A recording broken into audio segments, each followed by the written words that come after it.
नमस्कार, जय हिंद साथियों। दक्ष क्लासेस के ऑनलाइन प्लेटफॉर्म पर पुनः आपका हार्दिक स्वागत, अभिनंदन। आप जानते हैं हिंदी साहित्य की सीरीज हमारी चल रही है और आज 7वीं क्लास हम यहाँ पर कवर करने वाले हैं। और इस 7वीं क्लास में छायावादी प्रसिद्ध कवि, प्रकृति के सुकुमार कवि, चितेरे कवि सुमित्र नंदन पंत के नाम से जिन्हें हम जानते हैं। अगर आप प्रतियोगी परीक्षाओं की तैयारी कर रहे हैं, कनिष्ठ सहायक, व्यक्तिक सहायक, forest guard, police constable, RO, जो भी उत्तराखंड में होने वाली परीक्षाएं हैं जहां पर हिंदी आती है, सभी परीक्षाओं के लिए ये क्लास उपयोगी रहने वाली है। तो चलिए शुरू करते हैं। शुरू करने से पहले आपसे एक निवेदन है कि यदि आप चैनल पर नए हैं तो हमारे यूट्यूब चैनल को जो है सब्सक्राइब कर दीजिए, ताकि इस प्रकार की शानदार जानदार जो क्लास आपको डेली मिलती है वो सबसे पहले आपको मिले। तो इसी के साथ चलिए आज का जो टॉपिक है इसे शुरू करते हैं। टॉपिक का नाम है सुमित्र नंदन पंत। सुमित्र नंदन पंत के बारे में आप काफी कुछ जानते होंगे और काफी कुछ चीजें ऐसी हैं जो हमें एग्जाम के हिसाब से तैयार करनी होती है। तो देखिए, पंत जी जो है 1900 से लेकर के 1977 तक, 1977 तक इनका जीवन रहता है। और इनका जो जन्म हुआ है 20 मई 1900 को कहाँ पर होता है? कौसानी में। और कौसानी आज बागेश्वर में पड़ता है। जबकि जब हम 20 मई 1900 की बात करते हैं तो उस समय कौसानी अल्मोड़ा वाले क्षेत्र में आता था। अब जो है कौसानी जो है बागेश्वर के अंदर आता है। तो हम पढ़ेंगे 20 मई 1900 को इनका जन्म जो है कौसानी बागेश्वर में हुआ था। माता पिता के रूप में यहाँ पर गंगादत्त पंत और सरस्वती देवी का नाम हम ले सकते हैं। पिता का नाम गंगादत्त पंत और माता का नाम क्या है? सरस्वती देवी। इन्हें बचपन में जो है बहुत सारे नाम दिए गए हैं, जिनमें से जो है कुछ लोग इन्हें सैं कहते थे, कुछ लोग गुसैं कहते थे, कुछ लोग इन्हें गुसाई दत्त कहते थे। जबकि जब हम साहित्य में जाते हैं तो हिंदी साहित्य में इनकी रचनाओं की वजह से इनके साहित्यिक जो पृष्ठभूमि रही है उनको ध्यान में रखते हुए इन्हें प्रकृति का चितेरा कवि भी कहा जाता है। इन्हें छायावाद का विष्णु भी कहा जाता है। उसके अलावा जो है प्रकृति का सुकुमार कवि, शब्द शिल्पी, नारी मुक्ति का प्रबल समर्थक कवि और संवेदनशील इंद्रिय बोध का कवि, ये सारे जो नाम है ये सारे के सारे किसके नाम है? सुमित्र नंदन पंत के। इसी प्रकार से थोड़ा सा और आगे अगर बढ़ते हैं तो समीक्षक इन्हें जो है प्रगतिवाद का जो है प्रवर्तक भी मानते हैं। प्रगतिवाद एक आंदोलन है, प्रगतिवाद जो है एक युग है हिंदी साहित्य में। जैसे छायावाद, जैसे प्रगतिवाद, जैसे द्विवेदी युग आज है ना, इस प्रकार के जो युग आते हैं उन्हीं में से एक जो प्रगतिवाद आता है उसके युग प्रवर्तक माने जाते हैं। और नंद दुलारे वाजपेयी ने इन्हें छायावाद का जो है प्रवर्तक भी माना है। जबकि छायावाद का जो प्रवर्तक है वो कौन है? अधिकांश लोगों के अनुसार जयशंकर प्रसाद। लेकिन नंद दुलारे वाजपेयी जो है छायावाद का प्रवर्तक किसे मानते हैं? सुमित्र नंदन पंत को। और रामचंद्र शुक्ल की बात करेंगे तो इन्होंने इन्हें छायावाद का प्रतिनिधि कवि कहा है। तो रामचंद्र शुक्ल ने छायावाद का प्रतिनिधि कवि किसे कहा है? सुमित्र नंदन पंत। ये चित्र जो है आप सुमित्र नंदन पंत देख पा रहे होंगे यहाँ पे। ठीक है जी। पंत जी की कविताओं में जो है किस छंद का प्रयोग हुआ है? रोला छंद। और ये किस दर्शन से प्रभावित है? अरविंदो दर्शन से। ठीक है। और इनकी कविताओं में प्रकृति का जो है कोमल पक्ष का अधिक चित्रण किया गया है, जिस कारण से प्रकृति का सुकुमार कवि भी इन्हें कहते हैं। साथ ही बहुत ही मोस्ट जानकारी है कि 1938 में 1938 में 1938 में इन्होंने जो है कुंवर सिंह नाम के एक व्यक्ति थे, उनके आग्रह पर एक पत्रिका छापी थी, पत्रिका का संपादन किया था, जिस पत्रिका का नाम पेपर में काफी आता है, रूपाप पत्रिका। तो प्रश्न आता है कि रूपाप पत्रिका के संपादक कौन है? हमारा आंसर होगा सुमित्र नंदन पंत। काफी मोस्ट लाइन है, ठीक है, पेपरों में आता रहता है। उसके अलावा जो है कई बार आता है कि ऑल इंडिया रेडियो की स्थापना कब हुई? 1936 में। और पंत जी के सुझाव पर ही क्या हुआ कि जो ऑल इंडिया रेडियो था जिसकी स्थापना 1936 में हुई, इसका जो नाम है ये बदल दिया गया। कब बदला गया? 1957 में। और ऑल इंडिया रेडियो का नाम आकाशवाणी कर दिया गया 1957 में। किसके सुझाव पर? इन्हीं पंत जी के सुझाव पर है। उसके अलावा पेपर में कई बार आ रखा है भाई कि पंत जी की जो पहली कविता है, पंत जी की जो पहली कविता है वो कौन सी? गिरजे का घंटा। और ये कब निकली थी? 1916 में। और एक और महत्वपूर्ण जानकारी है, खादी के फूल नाम की जो रचना है ये पंत और बच्चन जी की जो है, यानी हरिवंश राय बच्चन का नाम आपने सुना है, तो हरिवंश राय बच्चन और पंत जी, इन दोनों की जो है संयुक्त रचना कौन सी है, कई बार आएगा पेपर में, टफ प्रश्न होगा ये, तो खादी के फूल आपको याद रखना है। इन्हें जो है कई सारे पुरस्कारों से सम्मानित किया गया, उनमें से इनको जो सम्मान मिला है उनमें से एक है साहित्य अकादमी पुरस्कार, और साहित्य अकादमी पुरस्कार 1960 में इन्हें कला और बूढ़ा चांद नाम की रचना के लिए मिला। पद्म भूषण इनकी साहित्यिक जो पृष्ठभूमि है उनको ध्यान में रखते हुए इनको जो है 1961 में पद्म विभूषण से नवाजा गया था।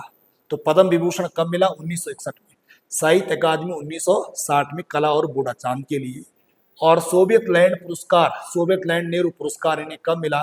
1965 में। किस रचना के लिए? लोकायतन के लिए। और ज्ञानपीठ जो पुरस्कार है ये 1968 में मिला, बहुत मोस्ट है, चिदम्बरा नाम की किताब के लिए। तो ज्ञानपीठ पुरस्कार वाला जो प्रश्न है, चिदम्बरा 1968 में जो मिला था, चिदम्बरा के लिए ज्ञानपीठ पुरस्कार कब मिला? 1968 में। किस रचना के लिए? चिदम्बरा के लिए। ये क्वेश्चन कई बार आ रखा है। उसके अलावा ये भी आ रखा है, कला और बूढ़ा चांद के लिए इनको जो है कौन सा पुरस्कार मिला? साहित्य अकादमी पुरस्कार। ठीक है, तो ये पुरस्कार काफी महत्वपूर्ण है, इनको आप ध्यान में रखेंगे। उसके अलावा जो है जो मोस्ट प्रश्न बनता है और आगे पुरस्कारों के अंतर्गत ही, कि भाई साहित्य अकादमी पुरस्कार प्राप्त करने वाले उत्तराखंड के पहले व्यक्ति कौन है? तो उत्तराखंड में पहले व्यक्ति कौन है साहित्य अकादमी पुरस्कार प्राप्त करने वाले? तो सुमित्रानंद पंत आएगा। और ज्ञानपीठ पुरस्कार प्राप्त करने वाले पहले हिंदी साहित्यकार कौन है? तो तब भी सुमित्रानंद पंत आएगा, सुमित्रानंद पंत आएगा। वैसे ज्ञानपीठ पुरस्कार सबसे पहले जो है जी शंकर कुरुप को मिला था, लेकिन वो मलयालम में मिला था। लेकिन हिंदी भाषा में ज्ञानपीठ पुरस्कार प्राप्त करने वाले, है ना, ज्ञानपीठ पुरस्कार प्राप्त करने वाले जो है पंत जी, ज्ञानपीठ पुरस्कार प्राप्त करने वाले जो है पहले क्या है? हिंदी साहित्यकार हैं। ठीक है, इनकी रचनाएं हैं, क्योंकि छायावादी कवि के रूप में इनकी पहचान की गई है।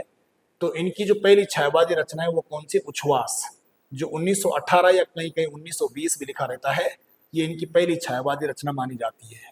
उसके अलावा उच्छ्वास, फिर ग्रंथि, वीणा, पल्लव, गुंजन, सारी रचना इनकी मोस्ट है, आपको याद करनी है। और उसके अलावा जो है, जो ये पल्लव है, इस पल्लव की भूमिका को जो है छायावाद का मैनिफेस्टो, मैनिफेस्टो का मतलब होता है घोषणा पत्र, तो छायावाद का मैनिफेस्टो या घोषणा पत्र किसे कहा जाता है?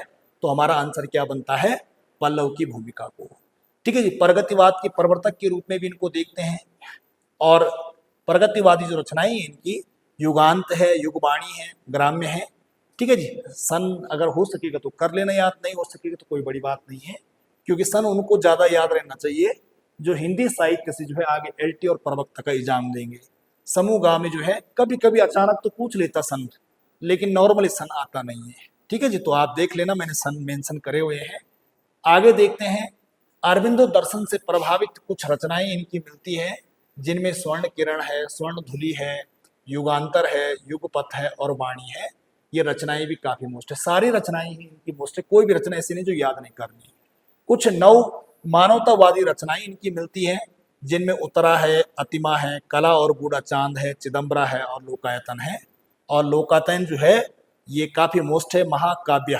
किस प्रकार की रचना है? महाकाव्य है, प्रबंधात्मक महाकाव्य रचना है ये लोकायतन। ठीक है, और इस लोकायतन के लिए एक और प्रश्न बनता है कि लोकायतन पंत की जो है सर्वश्रेष्ठ रचना मानी जाती है, और ये जो है महात्मा गांधी के जीवन पर आधारित है। महात्मा गांधी के जीवन का इसमें जो है वर्णन किया गया है। ठीक है जी, तो प्रश्न बनेगा भाई कि महात्मा गांधी के जीवन का वर्णन निम्न में से किस रचना में मिलता है? तो लोकायतन में मिलता है। लोकायतन किसकी रचना है? पंत की है। पल्लव की भूमिका को लेकर पहले भी पॉइंट आया था कि इसे छायावाद का मैनिफेस्टो या घोषणा पत्र कहा जाता है। और युगांत जो रचना है, युगांत रचना में पंत जी ने जो है छायावाद को समाप्त करने की बात कही, यानी युगांत रचना में पंत जी ने छायावाद के समापन एवं प्रगतिवाद के जो है उदय की घोषणा की। यानी इस रचना के साथ, किस रचना के साथ? युगांत रचना के साथ ही छायावाद खत्म हो जाता है, प्रगतिवाद का उदय हो जाता है। और पंत जी अपनी जो है, पंत जी ने युगवाणी नाम की रचना में प्रगतिवाद को जो है युग की वीणा कह करके पुकारा है। तो युग की वीणा कह करके जो है पंत जी ने जो है पुकारा है किसको? प्रगतिवाद को। और किस रचना में? युगवाणी में। ठीक है, कुछ इनकी कविताएं हैं जो मोस्ट हैं, परिवर्तन है, ग्रामश्री है, मौन निमंत्रण है, काफी मोस्ट है, यह धरती कितना देती है, काफी मोस्ट है, धूप का टुकड़ा, पतझड़ और बुरांस वेरी वेरी मोस्ट है। एकमात्र कुमाऊनी कविता लेक्चरर में आई थी पिछली बार, एकमात्र कुमाऊनी कविता इनकी कौन सी है, बुरांस है। पिछली बार मतलब पिछली बार आया होगा या पिछली बार आया होगा, ये बुरांस एक बार पेपर में आया हुआ है कि बुरांस, या कहीं कहीं इनको कुमाऊनी ब्रोंस लिखा होगा कहीं पे। तो इनकी एकमात्र कुमाऊनी कविता कौन सी है, तो हमारा आंसर क्या होगा, बुरांस। तो इस प्रकार की ये इनकी जो है कविताएं हो जाती हैं, ठीक है। उसके अलावा कुछ इनके जो है काव्य नाटक भी देखने के लिए मिलते हैं, और काव्य नाटक में इनके जो है जैसे ये ज्योत्सना है, उसके अलावा स्वर्ण है, रजत शिखर यहाँ पर देखने के लिए मिलती है, रजत शिखर देखने को मिलती है, ठीक है, युग पुरुष देखने को मिलता है। और इधर जो है जो इनके कुछ निबंध देखने को मिलते हैं, इनके निबंधों में जो है जैसे गद्य पद्य, शिल्पी और दर्शन, कला और संस्कृति, छायावाद, पुनर्मूल्यांकन, 60 वर्ष 1973, ये इनके जो है कुछ प्रमुख निबंध देखने को मिलते हैं, ठीक है। तो इनके प्रमुख निबंध आपने देखे, इनके प्रमुख काव्य नाटक आपने देखे, इनमें से जो है ज्योत्सना काफी मोस्ट है, ठीक है, और रजत शिखर भी कभी कभी देखने को मिलता है। इधर से यहाँ पर जो है छायावाद, पुनर्मूल्यांकन, ये काफी मोस्ट है। और इनकी एक और इनकी जो काफी मोस्ट है आत्मकथा, 60 वर्ष एक रेखांकन। तो प्रश्न आएगा पंत जी की जो आत्मकथा है वो कौन सी है, तो आंसर बनेगा 60 वर्ष एक रेखांकन। तो इस प्रकार से जो है ये हमारे पंत जी जो है पूरे हो जाते हैं। पंत जी के बारे में आपने जो प्रश्न पढ़े ये सारे के सारे परीक्षाओं के लिए उपयोगी हैं। आप इतना कवर कर लीजिए, इतना कवर करने के बाद जो है इससे बाहर जो है प्रश्न आने के चांस बहुत कम है। अगर आप उत्तरकाशी शहर में रह रहे हैं तो इस प्रकार की तैयारी करने के लिए आप संस्थान से जुड़ सकते हैं और संस्थान में जा भी सकते हैं। और उसके अलावा इस नंबर पर मुझे कॉल भी कर सकते हैं, ये मेरा नंबर है। मेरे से बात करने के लिए आप 7895955040 पर संपर्क कर सकते हैं। अगर ये नंबर कभी नहीं लगता है तो इस नंबर पे भी आप संपर्क कर सकते हैं, ये भी संस्थान का नंबर है, ठीक है। चैनल पर नए हैं तो चैनल को सब्सक्राइब कर दीजिए, और आप कहाँ से इस वीडियो को देख रहे हैं जरूर कमेंट में करिए। जय हिंद, धन्यवाद, धन्यवाद।